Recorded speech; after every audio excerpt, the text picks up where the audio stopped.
என்ன இருந்தாலும் திட்டம் போட்டு செயல்படுத்தப்படுகிற ஒரு சூழலை உருவாக்குவதற்காக முடிவெடுப்பது என்று வரும்போது ஆட்சி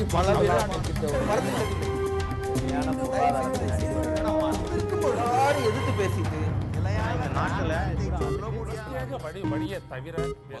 வணக்கம். நேர்பட பேசு நிகழ்ச்சிக்கு உங்களை அன்போடு வரவேற்கிறோம். இது தேர்தல் காலம். நாடாளுமன்ற தேர்தலுக்கு இன்னமும் 5 மாதங்கள் இருக்கக்கூடிய நிலையில் இப்போதே தேர்தலுக்கான ஆயத்தங்களை கட்சிகள் தொடங்கிவிட்டன. தேர்தலை நோக்கி நகர்வுகள் நகரத் தொடங்கிவிட்டன. மக்கள் மத்தியிலும் கூட எதிர்பார்ப்புகள் எகிரத் தொடங்கியிருக்கின்றன. தேர்தல் என்றால் வெற்றி தோல்வி என்பது கட்சிகளுக்கு தவிர்க்க இயலாது என்று சொன்னாலும் கூட எல்லா தேர்தலிலும் வெற்றி பெற்றுவிட வேண்டும் என்று கட்சிகள் முனைப்பு காட்டுகின்றன. ஒரு தொகுதியை கூட இழந்துவிடக்கூடாது என்று கட்சிகள் தீவிரம் காட்டுகின்றன. இதற்காக எந்த வழிமுறையை பின்பற்றுவதற்கும் கட்சிகள் தயங்குவதில்லை, வேட்பாளர்கள் தயங்குவதில்லை.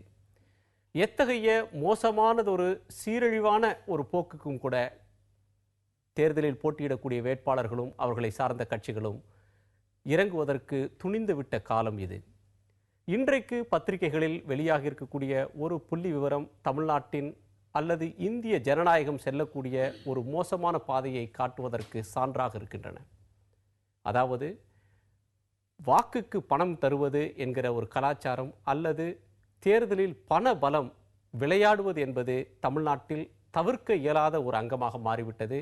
இந்தியாவிலேயே தமிழ்நாட்டில்தான் முறைகேடாக தேர்தல் நேரத்தில் முறைகேடாக பணம் கொண்டு வரப்படுவதும் தேர்தல் ஆணையத்தால் அவை கைப்பற்றப்படுவதும் என்கிற நடவடிக்கையில் தமிழ்நாட்டில் 2011ஆம் ஆண்டு நடந்த தேர்தலில் கைப்பற்றப்பட்ட தொகைதான் ஏறத்தாழ 36,54,00,000 அப்போது கைப்பற்றப்பட்டது. அதுதான் இதுவரையிலும் தேர்தல் ஆணையம் கைப்பற்றிய தொகைகளிலேயே அதிகமானது என்று தேர்தல் ஆணையம் சொல்லியிருக்கிறது. தமிழ்நாட்டை விட பரப்பளவிலும் மக்கள் தொகையிலும் மிகப்பெரிய அளவில் இருக்கக்கூடிய உத்தரப்பிரதேசத்தில் கூட அல்லது அண்டையில் இருக்கக்கூடிய மற்றொரு பெரிய மாநிலமான ஆந்திரத்தில் கைப்பற்றப்பட்ட தொகை கூட தமிழ்நாட்டை ஒப்பிடும்போது மிக குறைவு என்றுதான் சொல்ல வேண்டும். தேர்தல் ஆணையம் பல நடவடிக்கைகளை எடுக்கிறது. தேர்தல் நேரத்தில் விதிமுறைகளை மீறுவதை கண்காணிப்பதற்கு பார்வையாளர்கள் இருக்கிறார்கள். அதை போலவே செலவு முறையாக செய்யப்படுகிறதா என்று கண்காணிப்பதற்கு, செலவு கண்காணிப்பதற்கு மட்டுமே கூட பார்வையாளர்கள் இருக்கிறார்கள். ஆனால் அவற்றை எல்லாம் மீறி எல்லா கெடுபிடிகளையும் தாண்டி பணம் தண்ணீராக வாரி இறைக்கப்படுகிறது. முறைகேடாக வந்த பணம் மக்களுக்கு லஞ்சமாக தரப்படுகிறது. ஒரு வகையில் மக்களை அதற்கு அடிமைப்படுத்தி விட்டார்கள் என்று சமூக ஆர்வலர்கள் கவலைப்படக்கூடிய அளவிற்கும் கூட போக்கு இருக்கிறது. அதை பற்றித்தான் நாம் பேசப்போகிறோம். வரும் தேர்தலிலும் கூட இந்த பண பலம் என்பது ஒரு முக்கியமான ஒரு அங்கத்தை வகிக்குமா? தேர்தல் முடிவுகளை மாற்றக்கூடிய இடத்திற்கு இந்த பணபலம் செல்லுமா? எந்த நிலையிலும் வாக்காளர்கள் ஏன் பணத்தை நாடத் தொடங்குகிறார்கள்? எப்படியேனும் தேர்தல் ஆணையம் அதிரடி நடவடிக்கை எடுக்க வேண்டும், தன்னுடைய கடமையை இன்னமும் அது தீவிரப்படுத்த வேண்டும் என்று சமூக ஆர்வலர்கள் கொந்தளிப்பதற்கும் குமுறுவதற்கும் காரணம் என்ன என்பதை பற்றி விவாதிக்கப் போகிறோம்.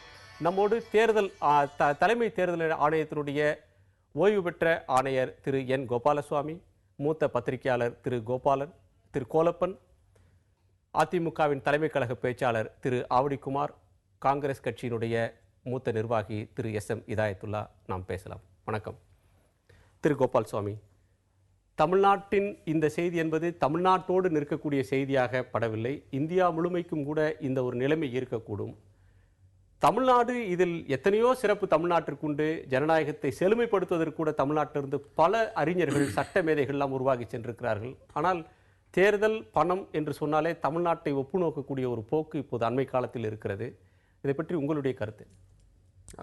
இதில் ஒன்றும் இந்த கருத்தில் ஒன்றும் தவறு இருப்பதாக எனக்கு தெரியவில்லை. ஆனால் பணபலம் எல்லா இடத்துலையும் ஆட்சி செலுத்துகிறது என்பதும் உண்மையான விஷயம். குறைவாக கூடுதலாக இருக்கக்கூடும், அது வேறு சமாச்சாரம். ஆனால் பணபலம் கண்டிப்பாக தேர்தலில் விளையாடுகிறது என்பது உறுதியான சமாச்சாரம். இதற்கு பின்னணி என்ன என்று யோசித்தோமே என்னால், இப்பொழுது ஆட்சி எந்த ஒரு ஒரு ஒரு அரசியல்வாதி ஒரு முறை ஒரு மீட்டிங்கில் சொன்னார், எந்தெந்த மாநிலங்களில் 5 ஆண்டு திட்டங்கள் மூலமாக வளர்ச்சி அதிகமாக இருக்கிறதோ அந்தந்த மாநிலங்களில் பணபலம் நிறையாக விளையாடுகிறது என்றார். அது ஒரு லிங்க் கொடுத்தார் அவர். அதுக்கு என்ன காரணம்னா, எந்த மாநிலத்தில் நிறையாக தொழிற்சாலைகள் வருகிறதோ, மற்ற எக்கனாமிக் ஆக்டிவிட்டீஸ் வருகிறதோ, அங்கே நிறையா கறக்கிறாங்க அப்படிங்கிற அர்த்தம் அவர் சொல்லியிருப்பார். அப்படி தான் நான் நினைக்கிறேன். ஆனால் அவர் இது ரெண்டையும் லிங்க் பண்ணார். அதாவது எந்தெந்த மாநிலங்களில் இந்த திட்டங்கள் மூலமாக அது எக்கனாமிக் ஆக்டிவிட்டி அதிகரித்திருக்கின்றோ அந்தந்த மாநிலங்களில் ஓட்டுக்கு பணம் கொடுப்பது அல்லது நிறையாக பணம் செலவழிப்பது, தேர்தலில் பணம் செலவழிப்பது என்பது அதிகமாக இருக்கிறது. ஒரு மாநிலம் வளர்ச்சி அடைந்ததா இல்லையா என்பதை செலவு செய்யக்கூடிய தொகையிலிருந்து கணக்கிட்டுக் கொள்ளலாம் என்று சொல்கிறீர்கள். இந்த முதலிடத்தை நீங்கள் சொல்லும்போது அந்த முதலிடத்தையும் மக்கள் பார்ப்பார்கள் என்று நம்புகிறேன். கோலப்பன், உங்கள் கருத்து என்ன? அது ஒரு ஆஸ்பெக்ட். பணம் நம்ம ஊர்ல நிறைய இருக்கிறதுனால செலவு பண்றாங்க. அதன் பிறகு அரசியல் கட்சிகள் நிறுத்துற கேண்டிடேட்டை நீங்க பாருங்க. எல்லாரும் பெரும்பாலும் நல்ல வசதியானவர்களை தான் நிறுத்துறாங்க. அதன் பிறகு இன்றைக்கு அரசியலில் இருப்பவர்களுக்கு அரசியல் தவிர வேற பல தொழில்களும் இருக்கின்றன. ஆகவே மறுபடியும் தேர்தலில் ஜெயிக்க வேண்டிய ஒரு அவசியமும் அவங்களுக்கு இருக்கிறது. அதனால் அவர்கள் எந்த விலை கொடுத்தாலும் ஒரு வேட்பாளர் தேர்தலில் போட்டியிடக்கூடிய ஒரு சுயேட்சை கூட நான் வெற்றி பெற வேண்டும் என்று துடிப்பது இயற்கை. அதே போல ஒரு அவருக்கு இழப்பு அதிகமா இருக்காது. நான் தமிழ்நாட்டை ஸ்பெசிபிக்காலாம் சொல்லல. எப்படியாவது சீட்டு வாங்கணும், இங்க இருந்து அங்க போய் அந்த கட்சிக்கு போனாது, இந்த கட்சியில இருந்து அந்த கட்சிக்கு வந்தாது சீட்டு வாங்கி எப்படியாவது தொடர்ந்து ஒரு அதிகாரத்தில் இருக்க வேண்டும் என்கிற ஒரு நிலைமை இன்னைக்கு. ஏன்னா அரசியல்ல இருக்கிறவங்க அந்த மாதிரி ஆட்கள் இன்னைக்கு நிறைய பேர் வந்திருக்கிறாங்க. அவங்க தொடர்ந்து ஒரு அதிகாரம் தங்களுக்கு வேண்டும். அவர்கள் ஒரு கம்பெனி நடத்துவதா இருக்கலாம், கல்வி நிறுவனங்கள் நடத்துவதா இருக்கலாம். இதனால அவர்கள் எந்த ஒரு தாண்டி போய் பணத்தை செலவழிக்கிறதுக்கு தயாரா இருக்கிறாங்க. மக்களும் சொல்றாங்க நிறைய சம்பாதிச்சுக்காரல கொடுக்குறாருன்னு வாங்கிக்கிறாங்க. அது நிறைய சம்பாதிக்க முடியுங்கிறதுனால தான் மறுபடியும் செலவழிக்கிறாங்க. சம்பாதித்த பணத்தை செலவழிக்கிறார்களா அல்லது மீண்டும் சம்பாதிப்பதற்காக? சம்பாதிச்சதை விட தாங்கள் சம்பாதிச்சதை தொடர்ந்து காப்பாற்றுவதற்காக அரசியலில் இருக்க வேண்டிய ஒரு தேவையும் இருக்கிறது. அதற்கு அவர்கள் எந்த எல்லைக்கு செல்வதற்கு தயாரா இருக்கு. இந்த கருத்தில் உங்களுக்கு உடன்பாடா திருக்குமார்? இல்ல, இதுல இன்னொரு கோணத்தையும் நம்ம பார்க்கணும். இப்போ நீங்க சொன்னீங்க 2011 தேர்தலில் இந்தியாவிலேயே இதுவரைக்கும் பிடிபட்ட தொகையில் அதிகமான தொகை தமிழ்நாட்டில் பிடிபட்டது. அதாவது 36.54 கோடி. இப்போ இதனை அடுத்து நடந்த உத்தரப்பிரதேச 2012 நடந்த சட்டமன்ற தேர்தலில் 36.29 கோடி பிடிபட்டிருக்கு. இதை இன்னொரு கோணத்தில் பார்த்தீங்கன்னா, ஏன் இங்கே இருக்கிற தேர்தல் கமிஷன் விழிப்புணர்வோடு இருந்து இந்த பணத்தை கைப்பற்றி இருக்குன்னு எடுத்துக்கூடாது. அதாவது மற்ற இடங்கள் தேர்தல் கமிஷன் கண்காணிப்பை மீறி தேர்தல் கமிஷன் கண்ணில் மறைச்சிட்டு அதை செலவழிக்கிறாங்க. இங்கே தேர்தல் கமிஷன் நல்ல முறையில் செயல்பட்டு வந்திருக்கு. இன்னும் சொல்ல போனால் இங்கே இருக்கிற அரசியல் கட்சிகளும் பொதுநல ஆர்வலர்களும் சமூக ஆர்வலர்களும் விழிப்போடு இருந்து அதை தகவலை தராங்க. அதனால மக்கள் விழிப்போடு இருக்கிறாங்கன்னு எடுத்துக்கூடாது. இந்தியா முழுமைக்கும் ஒரே தேர்தல் ஆணையம் தானே. தமிழ்நாட்டில் கெடுபிடியாக இருந்ததனால் தான் இது பிடிபட்டது, மற்ற மாநிலத்தில் கெடுபிடி இல்லைன்னு சொல்ல வரீங்களா? 25 லட்சத்துக்கு வித்தியாசத்துக்கு இவ்வளோ சொல்ல வேண்டிய அவசியம் என்ன? 25 லட்சமோ 30 லட்சமோ வித்தியாசம் சொல்றீங்க. அதெல்லாம் விஷயம் இல்லைங்க. எங்க பணம் ஜாஸ்தி இருக்குதோ அங்க ஜாஸ்தி கொடுக்குறாங்க. ஏன்னா ஜாஸ்தி சம்பாதிக்க முடியும். அதுதான் இதுல பேசிக். அதாவது தமிழ்நாடு ஏறத்தாழ 39 தொகுதி, உத்தரப்பிரதேசம் 80 தொகுதி. அங்கு 36 இங்கு 36 என்றால் சரிசமம்னு சொல்ல முடியாது. அங்கு இதைவிட 2 மடங்கு அங்கே பிடிபட்டிருக்க வேண்டும். ஆனால் தமிழ்நாட்டிலே அதிகமாக பிடிபட்டிருக்கிறது என்றால் தமிழ்நாட்டிலே இந்த நிலை அதிகமாக இருக்கிறது. அது மட்டுமல்ல, பிடிபட்டது தான் 36 கோடி, பிடிபடாது 360 கோடியா அல்லது 10,000 கோடியா என்பது என்னால் சொல்ல முடியாது. சமீப காலமாக தேர்தலிலே இப்படிப்பட்ட ஒரு தரக்குறைவான போக்குகள் அதிகமாகிக் கொண்டே போகிறது. அதிலும் தமிழ்நாடு இதற்கு வழிகாட்டுகிறது என்பதையும் நான் சொல்வதிலே வெட்கப்படுகிறேன், வேதனைப்படுகிறேன். கோலப்பன் அவர்கள் சொன்னது மாதிரி தகுதிமிக்க வேட்பாளர்கள் முதல்ல தேர்தலில் நிற்பதில்லை. ரெண்டாவது, இன்னைக்கு எந்த அளவுக்கு கட்சிகள் மாறி இருக்கிறது என்றால், முன்னையெல்லாம் தேடி பிடித்து பெருந்தலைவர் காமராஜர் அவர்கள் அன்றைக்கு திரு சோ பாலகிருஷ்ணன், மறைந்த சோ பாலகிருஷ்ணன் தேடி பிடிச்சு கொடுத்தாரு. திரு பாலகங்காதரன், ஏன் உங்களுக்கு இன்னைக்கு உயிரோடு வாழக்கூடிய பாரமலை அவருக்கு காசே இல்லை. அவருக்கு அடிப்படை பணம் கட்டுவதற்குரிய பணத்தை கூட பெருந்தலைவர் காமராஜர் கொடுத்து கூட்டிட்டு வந்து நல்லவர்கள் வர வேண்டும் என்று நினைத்த ஒரு காலம் உண்டு. ஆனால் இன்னைக்கு எப்படி இருக்குன்னு சொன்னா, வரும்பொழுதே நீங்க 10,000 கட்டு என்று சொல்லக்கூடிய அளவிலே பல கட்சிகள், நான் எந்த கட்சியும் சொல்லவில்லை, ஒட்டுமொத்தமாக கட்சிகளை நான் குறிப்பிடுகிறேன். ஆக ஒரு ஏழையாக இருக்கக்கூடிய ஒரு நல்ல தொண்டர், நேர்மையான தொண்டர் எப்படி அந்த கட்சியிலே சீட்டுகளை பெற முடியும்? இது ஒரு புறம். இன்னொரு புறம், பணத்தை கொடுத்து பல லட்சம் கொடுத்து அந்தந்த தலைவர்கள் மூலமாக சீட்டுகளை பெறக்கூடிய ஒரு சூழலும் ஒரு அவல நிலையும் இன்னைக்கு வந்திருக்கிறது இந்தியாவில், அதில் மோசமாக தமிழ்நாட்டில். சீட்டு தருவதற்கே கட்சி தலைவர்கள் பணம் வாங்குகிறார்கள். இப்படி எல்லாம் ஒரு நிலை இருக்கிறது. சில கட்சிகளிலே இது நடந்து கொண்டிருக்கிறது. இவ்வளவு ஒரு மோசமான நிலை. நான் சொன்ன பெருந்தலைவர் காமராஜர் காலம், ஏன் நான் கூட தேர்தலிலே 89 நிற்கும் போது தலைவர் மூப்பனார் அவர்களும் அன்றைய பாண்டிச்சேரி முதல்வர் ஃபரூக் அவர்களும் என்னை அழைத்து, நீங்கள் உங்களுக்கு இந்த சீட்டு தருகிறோம் என்று சொன்னார்கள். கேட்ட அவ்வளவுதான். ஆனா அப்படிப்பட்ட ஒரு சூழல் இன்னைக்கு எந்த அளவுக்கு மாறி இருக்குன்னு சொன்னா, இப்ப நான் அதுக்கு பின்னால தேர்தலில் நிற்க முடியாத ஒரு சூழல். ஏன்னா இந்த 2 தவறையும் நான் செய்ய மாட்டேன்.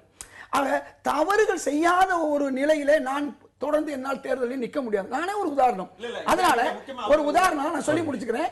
இந்த அடிப்படையில் இன்றைக்கு கட்சிகளும் தவறு செய்கிறது. கட்சி தலைமையில் இருக்கக்கூடியவர்களுக்கு கீழே இருப்பவர்கள், நான் பெரும் தலைவர்களை சொல்ல மாட்டேன், இந்த உண்மையை நான் சொல்வதில் நான் வெட்கப்படல.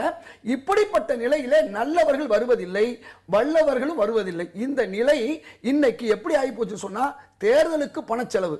ரெண்டாவது, நீங்க ஒரு விஷயத்தை நான் வரவேற்கிறேன். இன்னைக்கு ஆம் ஆத்மி கட்சி வெறும் 20 கோடி ரூபாயை தான் வைத்துக்கொண்டு டெல்லி தேர்தலை சந்தித்திருக்கிறார்கள்.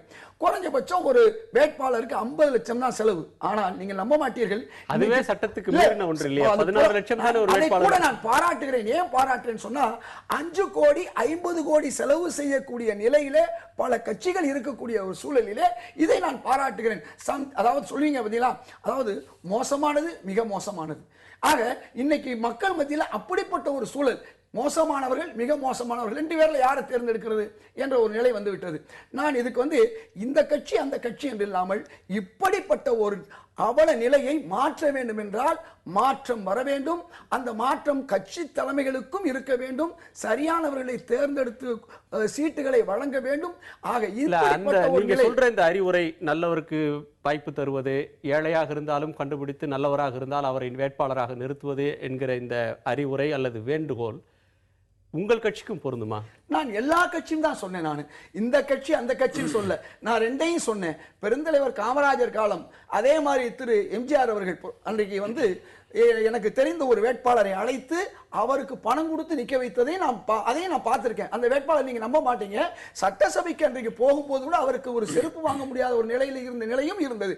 ஆனால் நாளடைவில் அது மோசமாகி இன்றைக்கு எல்லா கட்சிகளிலும் பணம் கட்டினால் தான் நீங்கள் முதலிலே கேட்பாளராக இருக்க முடியும். வேட்பாளர் அப்புறம் தான்.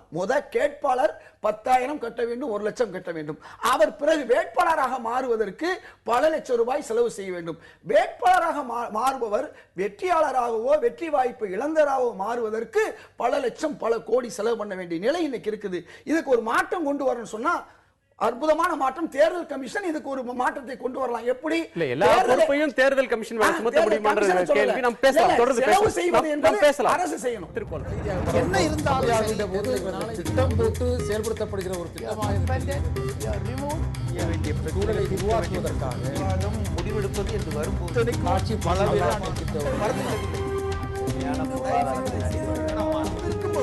எதிர்த்து பேசிட்டு